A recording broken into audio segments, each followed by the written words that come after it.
बालनको समर्थन कति छ झापामा? जरुर यो भिडियो हेर्दिनु होला।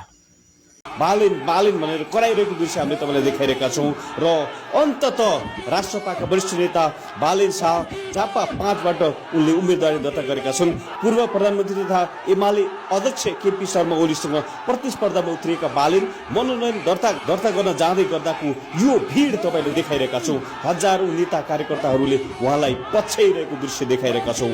बालेन आफैले गाडी चलाएर आइरहेको दृश्य हामीले देखाइरहेका छौं। यसरी बालेन आफैले गाडी चलाएर आइरहँदा समर्थकहरूले छेकिसकेपछि अर्को गाडी माथि चढेर समर्थकहरूलाई हात हल्लाइरहेको दृश्य देखाइरहेका छौं।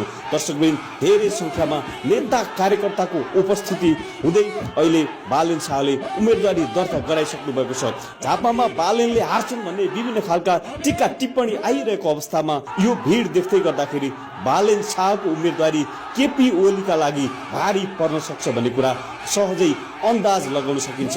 अत्याधिक मात्रामा मानिसहरूको युवाहरूको भिड लागेको स्थिति हामीले तपाईलाई देखाइरहेका छौं। बालेनले समर्थक र बाजा गाजा सहित निर्वाचन अधिकृतको कार्यालय पुगेर अहिले उम्मेदवारी दर्ता गराइसकेका छन् र अब भने झापा फागुन 21 मा हुने चुनावको इपी सेन्टर बनेको छ। एकातिर पूर्व प्रधानमन्त्री तथा एमाले अध्यक्ष केपी ओली छन् भने अर्कोतिर राष्ट्रपाका वरिष्ठ नेता बालेन शाह बीच चुनावी भिडन्त हुँदै गर्दाखेरि एकदमै हेर्न लायक दृश्य यहाँ बनिरहेको छ। दर्शकबिन, हामी तपाईलाई झापाबाट यो दृश्य देखाइरहेका छौं।